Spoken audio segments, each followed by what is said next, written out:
This is Hannibal here from thehannibaltv.com with a daily wrestling news update for you. I'm very surprised, but pleasantly surprised that AEW has brought in Ric Flair seemingly at least until March. He was given to Sting as the big surprise on Dynamite last night. You know what? I know that Tony Khan likes doing the surprises, but I think that they may have missed an opportunity to get a higher rating if they had previously said Ric Flair was going to make his AEW debut on Dynamite, because I only found out this morning. I was paying no attention to Dynamite otherwise, nothing against it, but to see that Ric Flair made his debut, that definitely makes me happy that he's back, part of a major company. He's still one of, if not the best on the mic. And it's been a waste not using a guy like that in WWE or AEW. Apparently, according to Dave Meltzer, they were going to bring him into AEW to manage Andrade back around the time where he got heat over that Dark Side of the Ring plane ride from hell thing, where he temporarily had to go through being shunned. But that's long wore off now. And I'd rather see him doing an angle with Sting than doing something with Andrade, which I'm not a big fan of Andrade at all. He bores the hell out of me. That's just my opinion. But yeah, he told Sting in this interview that he's going to be with Sting. He would like to be with Sting through Sting's retirement, which apparently is going to be in March. And Christian came down with Luchasaurus, and I believe the guy's name is Ricky Starks, challenged Sting, Darby Allin, and Ric Flair, whoever, to a six-man tag at Full Gear. It doesn't look like Flair would be in that match, but we have heard just a couple weeks ago, Ric Flair was saying that he wanted to wrestle again. And even last night, I read something on Twitter of Flair saying he'd like to die in the ring if he's going to die in the ring. Now, will AEW, as a big corporate company, allow Ric Flair to wrestle, considering the health issues he's had? I don't know, but I think it's good to have him in AEW. That's the only thing that piqued my interest. I watched the YouTube clip from Dynamite. I mean, if AEW was coming to Ottawa, which they're not, for some reason, they're doing two shows in Montreal, which is only an hour and a half from Ottawa, and they're skipping Ottawa in December, even though WWE pretty much always comes here when, but who knows, they probably got a good deal on the arena, but like, I would go see Ric Flair if he was live. So I think he's going to be a boost a little bit to getting fans like me to watch at least the YouTube clips, and I'm happy to see him part of it. Apparently, that March pay-per-view where Sting's going to retire is called Revolution. And apparently one of the other reasons, according to Meltzer, why they might be bringing in Ric Flair to boost ratings and so forth is because their TV contracts are up soon. So the more boosts they could have, the better. But I don't see any negative to have a Ric Flair. To be honest, I have no issues with Christian, but I'd rather watch a Ric Flair promo than a Christian promo. Christian doing a great heel job in AEW, but like I'd 100 times rather see a Ric Flair promo than a Christian promo. And I'm not taking anything away from Christian, because there's a lot of other people at AEW who I don't know the names of, who I'd rather not watch anything from. But I'd rather watch a Ric Flair promo than anything from Roman Reigns' tribe or whatever they call it, which, in my opinion, is very stale at this point. Or Cody Rhodes talking about finishing the story. Oh my God. I'm so sick of hearing about that. Apparently, the Berlin pay-per-view show at the Mercedes-Benz Arena that's taking place August 31st for WWE only holds 17,000 in absolute full capacity, which means they may only be set up for 11 or 12,000. That's interesting because they probably could have filled a much bigger arena. However, that is going to be a bot show. There's going to be 2 WWE shows from Saudi Arabia next year. And AEW has announced their debut pay-per-view from the Nassau Coliseum in Long Island, December 30th, called World's End. So thank you. Thank you. I got this shirt, which is looking pretty old right now, at a Kiss concert here in Ottawa. How's my health? I need to have a second foot surgery here. Just waiting for the call. They didn't do a good job on my first one. So I'm not, it sucks, man. It really, really sucks. I've not had a good year health-wise, but I'm alive. When am I going to AEW? That's a question for Tony Khan. I honestly think I would be a great interviewer, at least to do YouTube interviews for AEW.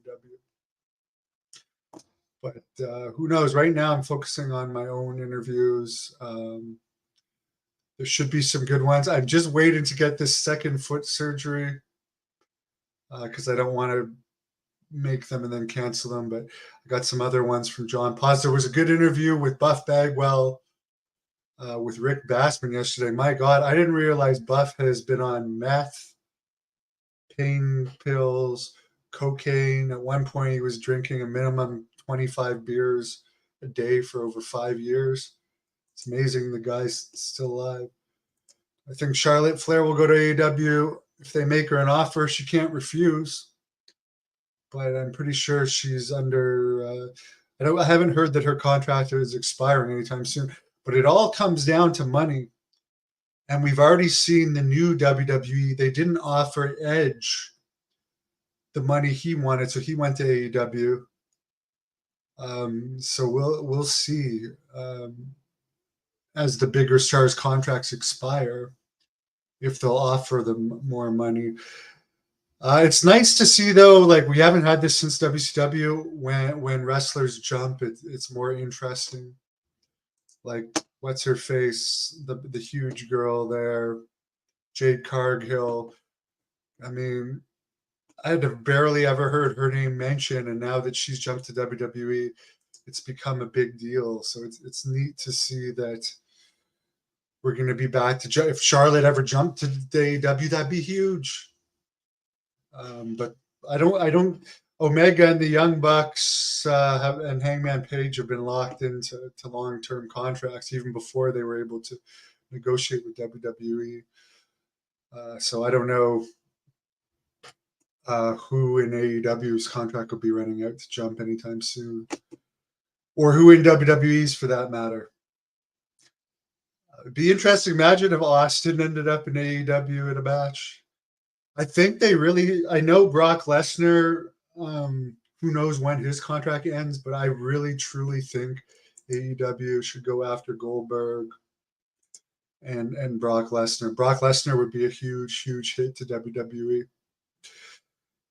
TKO is running the WWE now, yes.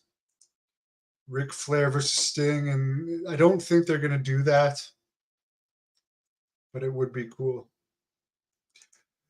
Yeah, Buff was completely out of it on my show.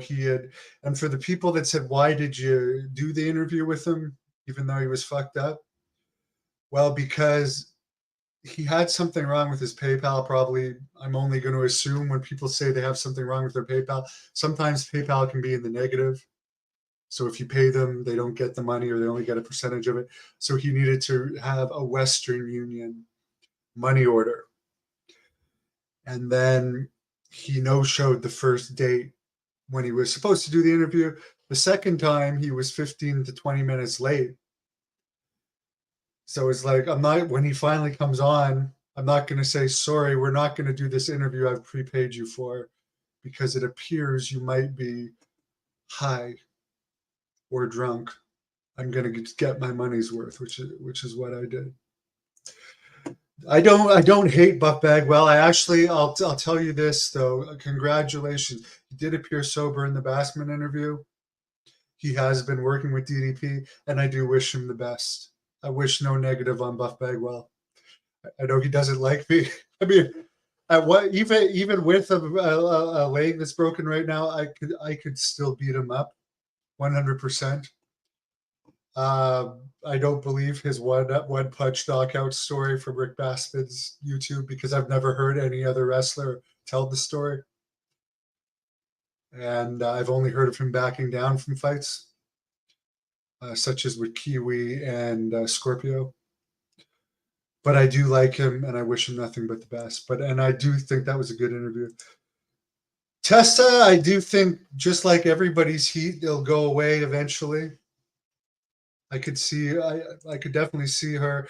She just needs to keep wrestling. She just needs to overcome the heat, and she'll be fine. I think Tessa will still make it. She, in my dealings with her, she does have an attitude, definitely. But maybe that's changed. I haven't dealt with her for a few years. I've already told Jack Kilby he should use her in Great North Wrestling. I hope he uses her in 2024 in Great North Wrestling. I really do. Get your interview with Tessa. I would love to interview Tessa.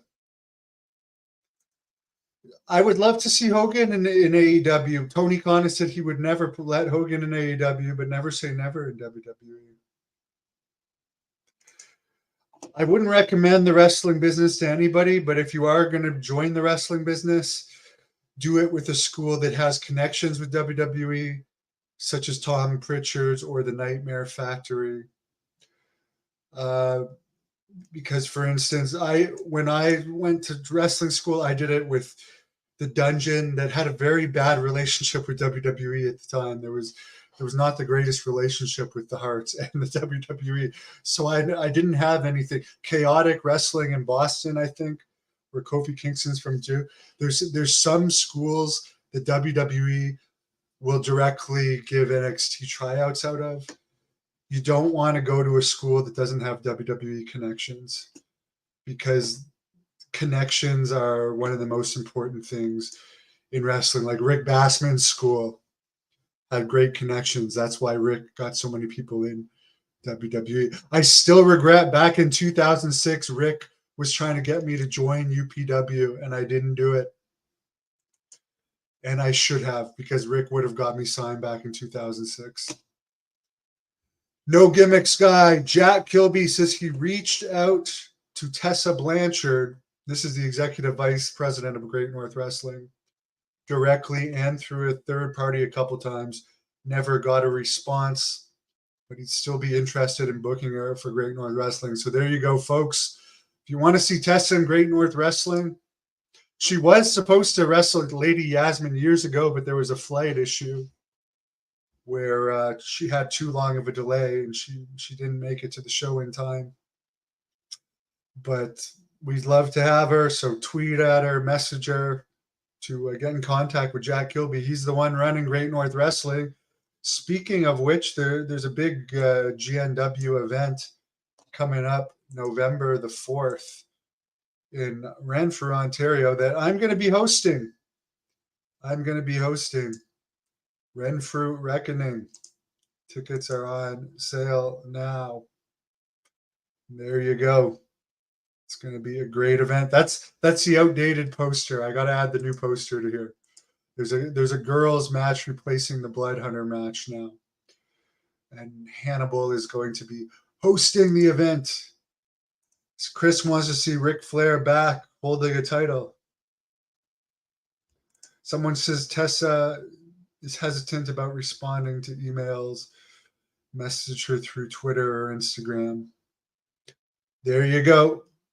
Jack Kilby is in charge of that. So there you go. Will you be streaming Great North Wrestling, Renfrew Reckoning on YouTube? It depends on, we're not going to say it because we don't know the quality of the internet. We're going to try. We're going to try to stream it. Depends on the quality of the internet at the facility. If not, we're going to put up the full show the next day. We're going to record it live to tape otherwise. But it's going to be up there real soon. And thanks, no problem, Chris. Why would I not recommend getting in the wrestling business? Because it hasn't been good for me. It's been good for me as a reporter, but not as a wrestler. It's been just negative on my life. Thank you for watching the Hannibal TV. Please like this video if you enjoyed it and click the subscribe button to not miss any of our latest shoot interviews, match videos, or news updates.